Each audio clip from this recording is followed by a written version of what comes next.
Myanmar দক্ষিণ পূর্ব এশিয়ার এক রহস্যময় দেশ, যেখানে আকাশছোঁয়া মন্দিরের গম্বুজ আর প্রাচীন ইতিহাসের ছাপ প্রতিটি ইটে জীবন্ত। কিন্তু এই সৌন্দর্যের আড়ালে লুকিয়ে আছে কিছু আশ্চর্যজনক ও অন্তর্দৃষ্টিপূর্ণ সত্য। আজকের ভিডিওতে আমরা দেখব মায়ানমারের 5টি অনন্য দিক যা মুগ্ধ করবে এবং 5টি কঠিন সত্য যা আপনাকে দেশটিকে এক নতুন দৃষ্টিকোণ থেকে দেখার সুযোগ করে দেবে। মায়ানমার, যেখানে সময় যেন ধীরে বয়ে চলে আর ইতিহাস কথা বলে প্রাচীন ইটের ফাঁকে ফাঁকে। দক্ষিণ পূর্ব এশিয়ার হৃদয়ে অবস্থিত বাগান শহর, যার বুকে রয়েছে 2000-এরও বেশি প্রাচীন বৌদ্ধ মন্দির ও স্তূপ। একসময় এই ভূমি ছিল রাজ্য, ছিল ক্ষমতার কেন্দ্র আর ছিল আধ্যাত্মিক জ্ঞানের এক বিশাল বিদ্যালয়। ভোরের আলোয় যখন সোনালী রঙে রাঙিয়ে দেয় আকাশ, তখন মন্দিরগুলোর গম্বুজ যেন মেঘ ছুঁতে চায়। শতাব্দীর পর শতাব্দী ধরে দাঁড়িয়ে থাকা এসব স্থাপনা শুধু পাথরের গঠন নয়, এগুলো জীবন্ত ইতিহাস, প্রার্থনার নিঃশব্দ প্রতিধ্বনি আর এক অনন্ত শান্তির প্রতীক। আজও বাতাসে ভেসে আসে মন্ত্রপাঠের সুর, আর প্রতিটি ইটে খোদাই হয়ে আছে ভক্তির অমর ছাপ। মায়ানমারের এই সমৃদ্ধ সাংস্কৃতিক কেবল একটি পর্যটন গন্তব্য নয়, বরং এটি সময়ের স্রোতে ভেসে চলা এক অনন্য রত্ন।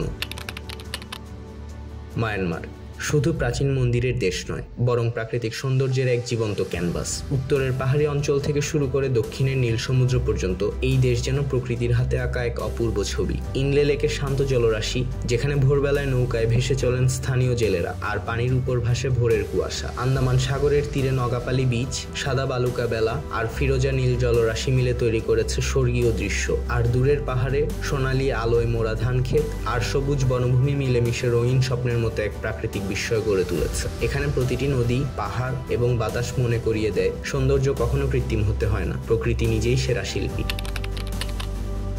মায়ানমারের সৌন্দর্য শুধু তার প্রাকৃতিক দৃশ্য বা প্রাচীন স্থাপত্যেই সীমাবদ্ধ নয়, বরং তার আসল রূপ খুঁজে পাওয়া যায় এখানকার মানুষের হাসিতে। গ্রামীণ পথে হাঁটলে অচেনা মানুষও আপনাকে অভিবাদন জানাবে, হয়তো এক কাপ চা হাতে বসিয়ে দেবে। এখানে অতিথি মানেই পরিবারের অংশ, দরজায় কড়া না নাড়লেও আপনাকে আমন্ত্রণ জানানো হবে। বাজারে হোক, নদীর তীরে হোক কিংবা মন্দিরের প্রাঙ্গণে, তাদের আন্তরিকতা আর চোখের উজ্জ্বলতায় লুকিয়ে আছে এক অদ্ভুত প্রশান্তি। রাজনৈতিক অস্থিরতার মাঝেও তারা হারায়নি তাদের মানবিকতা, বরং দুঃসময়ে তারা আরও একে অপরের পাশে দাঁড়ায়।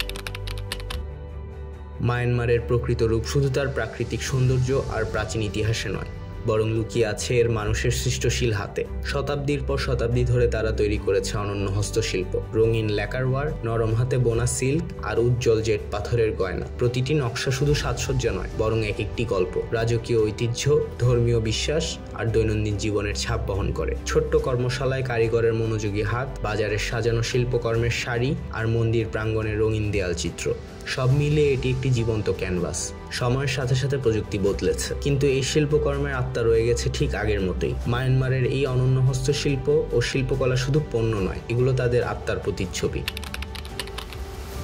মায়ানমার, যেখানে পর্যটন মানেই শুধু ছবি তোলা নয়, বরং এক গভীর স্বকীয় অভিজ্ঞতা। এখানে পর্যটকরা পায় প্রকৃতির মাঝে হারিয়ে যাওয়ার সুযোগ, যেখানে কৃত্রিমতার কোনো ছাপ নেই। ধীরে ধীরে নৌকায় ভেসে বেড়ান ইনলে লেকের শান্ত জলরাশিতে, যেখানে স্থানীয় জেলেরা নিজের ঐতিহ্য ধরে রেখেছে শতাব্দী ধরে। শহরের ব্যস্ততা থেকে দূরে পাহাড়ি গ্রামগুলোয় পায় একান্ত সান্নিধ্য এবং স্থানীয় সংস্কৃতির সুরেলা স্পর্শ। মায়ানমারের রাস্তাঘাট, বাজার, মন্দির সবই তার স্বকীয়তা ধরে রেখেছে। এখানে আপনি সত্যিকারের মায়ানমার দেখবেন, অনুভব করবেন। এটাই প্রকৃত পর্যটন, যেখানে দর্শন নয়, বরং সম্পূর্ণ এক জীবন্ত যাত্রা।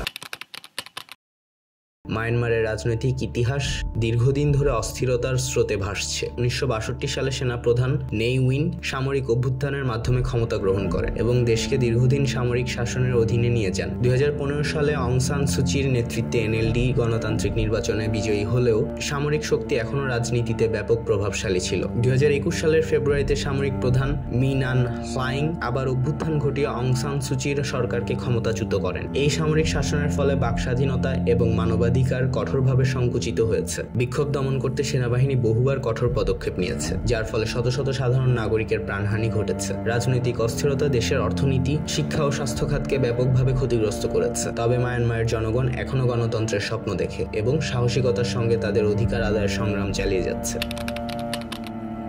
মায়ানমার বহু দশক ধরে জাতিগত সংঘাত ও মানবাধিকার লঙ্ঘনের একটি কঠিন ইতিহাস বহন করছে। বিশেষ করে রোহিঙ্গা মুসলিম সম্প্রদায়ের ওপর নির্যাতন এবং জোরপূর্বক বাস্তুচয়নের ঘটনা বিশ্ববাসীকে উদ্বেগে ফেলেছে। সেনাবাহিনী এবং স্থানীয় সামরিক বাহিনীর সংঘর্ষে হাজার হাজার মানুষের জীবন সংকটে পড়েছে। বহু পরিবার বিচ্ছিন্ন হয়েছে। জাতিগত বিরোধ ও সহিংসতা দেশের সামাজিক বন্ধনকে দুর্বল করে দিয়েছে। শান্তি প্রতিষ্ঠার পথে বড় বাধা তৈরি হয়েছে। আন্তর্জাতিক মানবাধিকার সংস্থাগুলো মায়ানমারের এই পরিস্থিতিকে গভীরভাবে নজরে রাখছে এবং সহায়তা প্রদান করেছে। তবে এই দেশের বিভিন্ন জাতি ও সম্প্রদায়ের মধ্যে শান্তি, সহাবস্থান এবং সমতার স্বপ্ন এখনো বাঁচিয়ে রাখা হয়েছে। মায়ানমারের ভবিষ্যৎ শান্তির পথে এগিয়ে যেতে হলে সকল পক্ষের মাঝে সংলাপ ও সহিষ্ণুতা অপরিহার্য।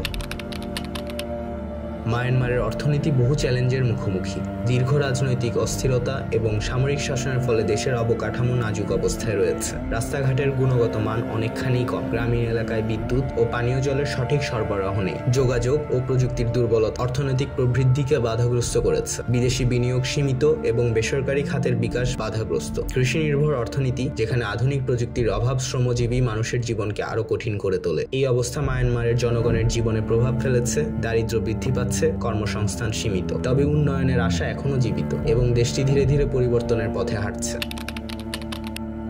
মায়ানমারের মিডিয়া ও ইন্টারনেট সেন্সরশিপ একটি জটিল ও গভীর সংকট।